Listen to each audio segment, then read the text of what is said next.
Baik, Assalamualaikum warahmatullahi wabarakatuh. Selamat bertemu lagi. Kita untuk pertemuan kali ini kita akan bahas mengenai analisis laporan keuangan kaitannya dengan rasio keuangan. Nah, pada pertemuan kemarin sudah dikasih slide-nya ya. Jadi analisis rasio keuangan itu ada 5 kategori, ada likuiditas, ada aktivitas, solvabilitas, profitabilitas, dan rasio pasar. Nah, ini macam-macam rasio keuangannya. Untuk likuiditas ada current ratio, kemudian ada quick ratio. Ini secara umum, di beberapa buku yang lain ada cash ratio. Kemudian rasio aktivitas itu ada inventory turnover, perputaran persediaan, periode perputaran persediaan, periode pengumpulan piutang, kemudian ini periode pembayaran, pembelian, kemudian total aset turnover. Tapi yang sering di beberapa buku itu ada inventory turnover, kemudian receivable turnover, average collection period, kemudian FATO, kemudian ada TATO, nanti kita pas nih. Kemudian debit ratio itu ada debit ratio atau debit to asset ratio atau DAR, kemudian ada debit to equity ratio atau DER, kemudian time interest to earning ratio. Kemudian ada fix, kalau di beberapa buku lain fix convert charge ratio. Jadi seberapa rasio untuk menggambarkan kemampuan perusahaan untuk memenuhi seluruh biaya tetapnya. Nah, kemudian ini ada profitabilitas rasio, common income statement ini kita sudah pernah kita bahas. Ada namanya, kemudian profit margin itu ada gross profit margin, ada operating profit margin, ada net profit margin, kemudian ada ROA, ROE, EPS. Ini adalah bagian dari rasio pasar di beberapa buku. Kemudian ini rasio pasarnya ada PER, kemudian ada dividend yield, kemudian ada DPR, dividend payout ratio. Nah, sebagai contoh di sini sudah disajikan sebuah neraca sederhana ya di sini dari Berry Computer Company. Ini per 31 Desember 2008 dan nilai penjualannya. Nah, dapat dilihat di sini neraca ya. Neraca itu kan terdiri dari sebelah kirinya adalah aktiva, sebelah kanannya adalah pasiva dengan modal. Nah, angka-angka ini di sini secara eksplisit sebenarnya mengandung makna. Nah, untuk menilai apakah neraca ini baik atau tidak, bagus atau tidak, ya, maka digunakan itu menggambarkan kemampuan perusahaan untuk memenuhi seluruh kewajiban, baik jangka pendek maupun jangka panjang. Likuiditas adalah kemampuan perusahaan untuk memenuhi kewajiban jangka pendek atau pada saat jatuh tempo. Itu likuiditas. Jadi, untuk memenuhi seluruh kewajiban jangka pendek atau pada saat jatuh tempo. Nah, dalam rasio likuiditas ini rumusnya. Nah, untuk rasio likuiditas itu yang pertama ada current ratio. Ada current ratio ya, atau CR lah saya singkatnya, sama dengan current asset dibagi dengan current liabilities. Current assetnya berapa? Ya. Ini total current asset 655.000 ya. 655.000 dengan current liabilities-nya 330.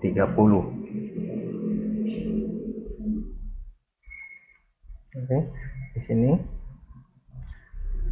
655.000 dibagi dengan 330. Ini sama dengan 1,98. Nah, ini untuk current ratio. Nah, current ratio ini 1,98 ini membuatnya makna apa? Jadi setiap hutang Rp1, hutang jangka pendek Rp1 akan dijamin oleh aktiva lancar sebanyak 1,98 rupiah. Nah, secara umum dikatakan perusahaan itu memiliki current ratio yang bagus itu jika perbandingannya adalah 1:2. Ya. Dikatakan bagus itu jika 1:2. Ya. Artinya di sini current liabilities-nya 1, ya, current asetnya 2. Setiap hutang jangka pendek 1 rupiah akan dijamin oleh aktiva lancar sebanyak 2 rupiah. Itu perbanding yang dinyatakan bagus. Jadi maksudnya kalau kita punya aktiva lancarnya 2, maka maksimal hutang lancarnya itu adalah 1. Nah, itu baru dikatakan bagus. Nah, untuk BRI Komputer tahun 2008 ini nilai current rasionya itu 1,98. Artinya masih di bawah 2 tapi mendekati 2. Boleh dikatakan ini masih bagus ya, untuk BRI Komputer. Nah. Kemudian yang berikutnya untuk current masih dari rasio likuiditas, yaitu adalah quick ratio. Saya singkat menjadi KR, quick ratio. Quick ratio itu adalah current asset dikurangi dengan inventory dibagi dengan current liabilities. Current asetnya 655.000 dikurangi inventorinya berapa? Inventorinya 241.500. 241.500. Ini dibagi 330 sama dengan 1,25.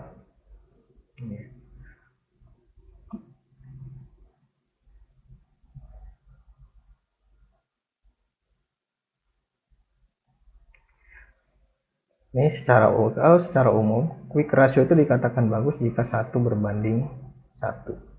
Ya. Satunya ini aktiva lancar, hutang lancar, satunya lagi adalah aktiva lancar. Ya, dari BRI Komputer ini nilainya ada 1,25, berarti di atas perbandingan yang 1:1. Ya. Artinya apa? Setiap hutang jangka pendek 1 rupiah itu akan dijamin oleh aktiva lancar di luar persediaan sebanyak 1,25 ya, kali. Ya. Jadi kalau kita lihat perbandingan di sini dari 1,98 ke 1,25, ini turunnya tidak terlalu jauh. Kemungkinan BRI Komputer ini persediaannya tidak terlalu besar. Kita lihat ya. Ini persediaannya tidak terlalu besar, bahkan lebih kecil daripada piutang. Ini menandakan bahwa stok yang ada di gudang itu tidak terlalu besar. Jadi setelah kegiatan produksi itu langsung jual, produksi langsung. Jadi masa persediaan ada di gudang itu tidak terlalu lama. Nah, ini kita bisa lihat nanti di perputaran persediaan apakah benar atau tidak. Ya. Nah, di buku yang lain itu ada yang disebut dengan namanya cash ratio. Cash ratio sama dengan cash ya ditambah dengan bank ya dibagi dengan current liabilities. Bank kas atau setara dengan kas ya kalau kita lihat di laporan bank. Kita lihat kasnya berapa di sini ya, kasnya hanya 77.500 dibagi dengan 330 sama dengan 0,23 ya. Jadi uang kas yang ada di dalam perusahaan itu hanya bisa mengcover total utang lancarnya itu sebanyak 0,23. Artinya setiap 100% hutang lancar yang dimiliki oleh perusahaan, uang kas itu hanya bisa untuk menutupi 23%-nya saja, ya, kas atau setara dengan kas. Sisanya itu diambil harus mengeluarkan, ini harus menagih piutang. Ya. Setelah tagih piutang, ya, dengan penagihan piutang kan tadi dengan quick ratio aja masih di atas 1:1. Di sini sudah sebenarnya udah bisa menutupi. Ya, jadi dari total hutang lancar 330.000 ini, kasnya itu hanya 77.000 atau hanya 23%-nya saja yang bisa menutupi total hutang lancar. Sisanya ya kita harus, manajemen atau perusahaan harus melakukan penarikan piutang. Ya. Karena di sini piutangnya yang sangat besar, 336.000. Nah, itu kaitannya dengan rasio likuiditas. Jadi ada current ratio, yaitu aktiva lancar, ya, atau rasio lancar sama dengan aktiva lancar dibagi dengan utang lancar. Kemudian rasio cepat atau quick ratio sama dengan current asset atau aktiva lancar dikurangi dengan persediaan dibagi dengan hutang lancar. Kemudian ada kas rasio, kas atau setara kas, di sini kas ditambah bank dibagi dengan hutang lancar. Nah, ini kaitannya dengan rasio likuiditas. Yang berikutnya kita masuk ke dalam rasio aktivitasnya. Ini likuiditas.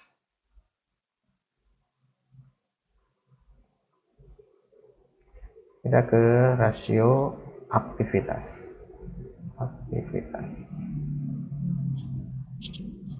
Nah, rasio aktivitas di dalam slide yang kemarin di ini, itu yang pertama itu adalah inventory turnover. Ya. Ada inventory turnover.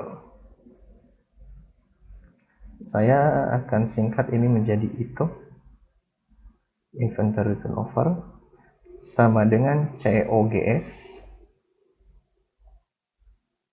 cost of goods sold atau HPP, harga pokok penjualan, dibagi dengan inventory. Di beberapa buku ada yang rumus inventorinya itu, ya, di buku yang lain bahwa ada juga yang itu sama dengan sales, penjualan dibagi dengan inventory. Ya, ada juga yang mana COGS dibagi dengan rata-rata persediaan. Ya, kita lihat di rumus yang di slide ini.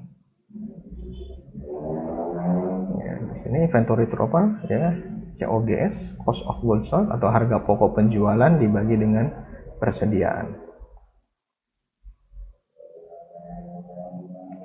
Nah, ketika untuk pembahasan rasio likuiditas kita hanya untuk membaca neraca saja. Tapi kalau untuk aktivitas, karena rasio aktivitas itu untuk mengukur sejauh mana efektivitas perusahaan dalam menggunakan aktivanya.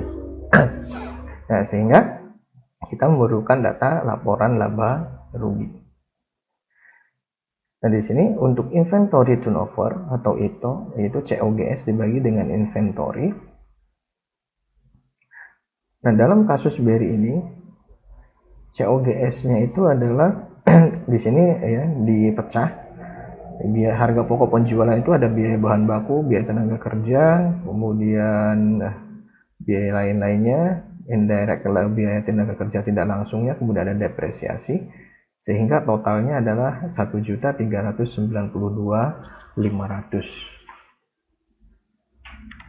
untuk COGS-nya. Sehingga di sini sama dengan 1.392.500 dibagi dengan inventory. Tadi di sini inventory ini ya 241.500 ya, kalau 241.500.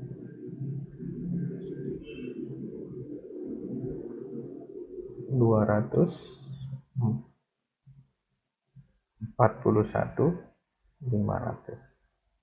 didapat 5,77 kali.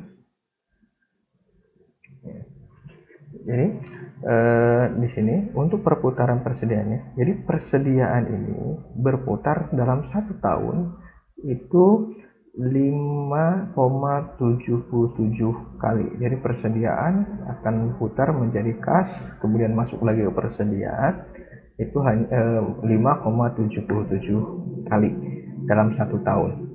Nah, berapa yang akan diperlukan dalam 1 kali putaran itu diperlukan berapa hari? Nah, dalam 1 kali putaran itu memerlukan berapa hari? Di sini jumlah hari perputaran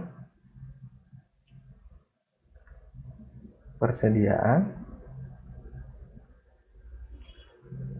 ini sama dengan jumlah hari dalam 1 tahun dibagi dengan itu. Misalkan jumlah hari kerja dalam 1 tahunnya adalah 360 hari. Dibagi dengan itunya 5,77 sama dengan 62,43 hari. Jadi dalam 1 kali perputaran persediaan itu memerlukan waktu 62,43 hari. Jadi bisa juga ini maknanya adalah, jadi persediaan ini disimpan di gudang itu selama 62,43 hari baru dijual. Nah, ini untuk perputaran persediaan, karena ukurnya nanti persediaan kepada kas. Ya, persediaan itu akan menjadi kas itu memerlukan waktu 62,43 hari. Nah, yang berikutnya masih rasio ini itu adalah receivable turnover. Receivable turnover. Saya singkat menjadi RTO. Itu perputaran piutang. Perputaran piutang di sini adalah penjualan dibagi dengan piutangnya sendiri atau akun receivable. Di beberapa buku lain sih fokusnya di sini adalah penjualan kredit. Jadi kalau di dalam laporan keuangannya itu ada dipecahkan di dalam, misalkan di laporan keuangan itu akan ada penjualan. Nah, penjualan itu biasanya ada kodenya dalam laporan keuangan perusahaan. Kita lihat di kode tersebut ini penjualan kredit dengan penjualan tunai itu harus dipisahkan. Yang akan kita hitung di sini hanya penjualan kredit, karena penjualan kredit itulah yang akan memunculkan piutang. Tapi karena untuk kasus BRI ini,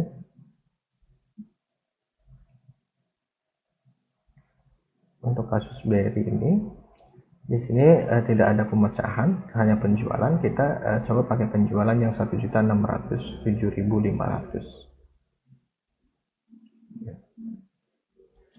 Jadi penjualan 1.607.500 dibagi receivable itu piutang. Nah, piutangnya 336.000. Ya.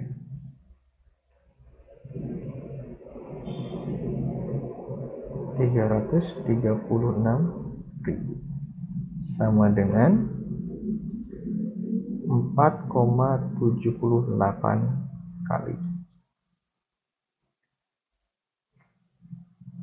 Kemudian average collection period-nya atau ACP-nya itu sama dengan jumlah hari dalam 1 tahun ya, dibagi dengan receivable turnover sama dengan 360 dibagi 4,78. kurang lebih hasilnya adalah 75,25 hari ya. Jadi kalau kita lihat dari hasil perhitungan ini, efektivitas penggunaan persediaan jauh lebih efektif daripada efektivitas dalam piutang. Ya, misalkan ini persediaan itu hanya membutuhkan waktu 62,43 hari, tapi ketika masuk ke dalam piutang itu memerlukan waktu 75,25 hari. Artinya dari penjualan, dari hari penjualan, uangnya itu akan masuk ke perusahaan setelah 75,25 hari. Itu kan relatif panjang. 75,25 hari itu sudah hampir sekitar 2 bulan setengah ya, sekitar 2 bulan 2 minggu lah, atau 2 bulan 1 minggu. Makanya dalam 1 tahun itu hanya terjadi 4,78 kali perputaran piutang. Nah, ini waktu yang relatif lama. Kemudian yang berikutnya masih di dalam rasio aktivitas. Saya di sini kita akan melihat bagaimana fixed assetnya ya, atau FATO-nya. Fixed asset turnover, perputaran total perputaran dari aktiva tetap. Ya. Yaitu di sini fixed asset ya. Maaf.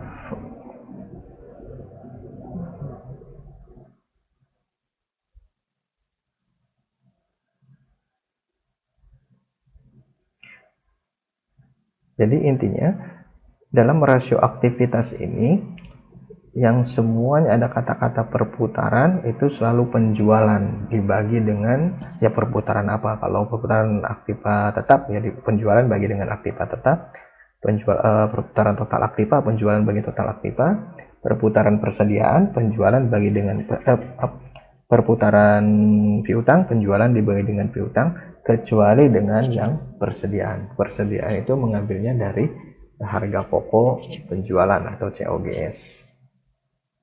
Nah, sini FATO berarti sales dibagi dengan fixed asset. Salesnya tadi adalah 1.607.500 dibagi dengan fixed asset. Fixed assetnya ya 292.500.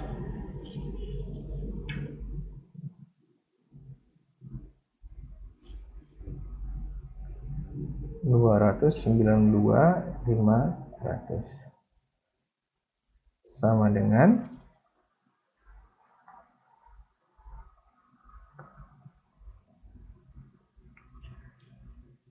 5,5 ya, 5,5 kali. Ini untuk aktiva tetap. Jadi efektivitas penggunaan aktiva tetap itu banyak 5,5 kali. Terus kita akan melihat ke TATO-nya.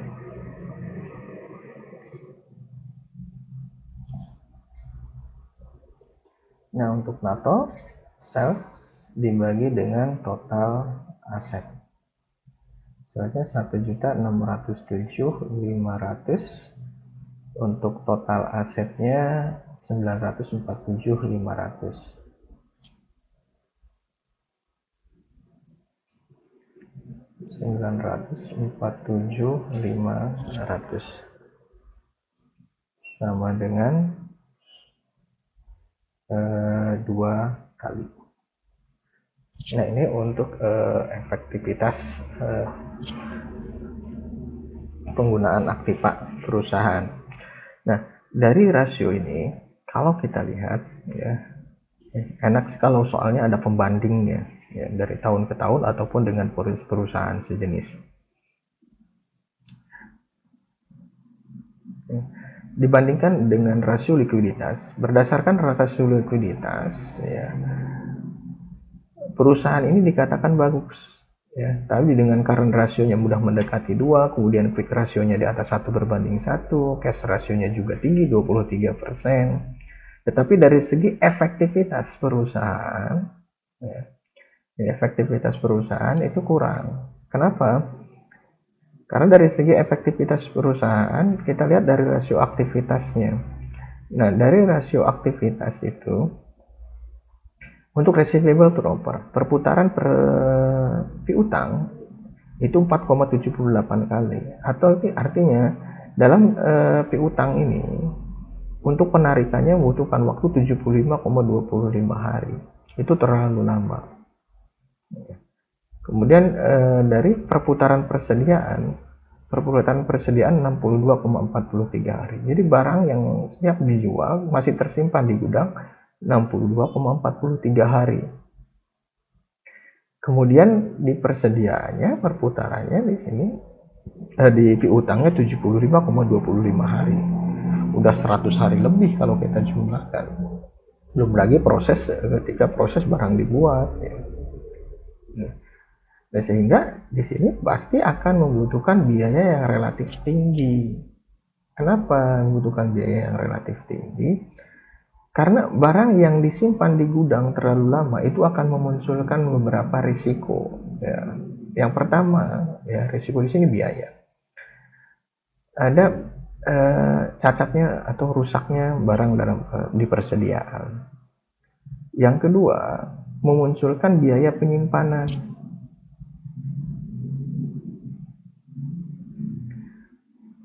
Begitu juga dengan piutang.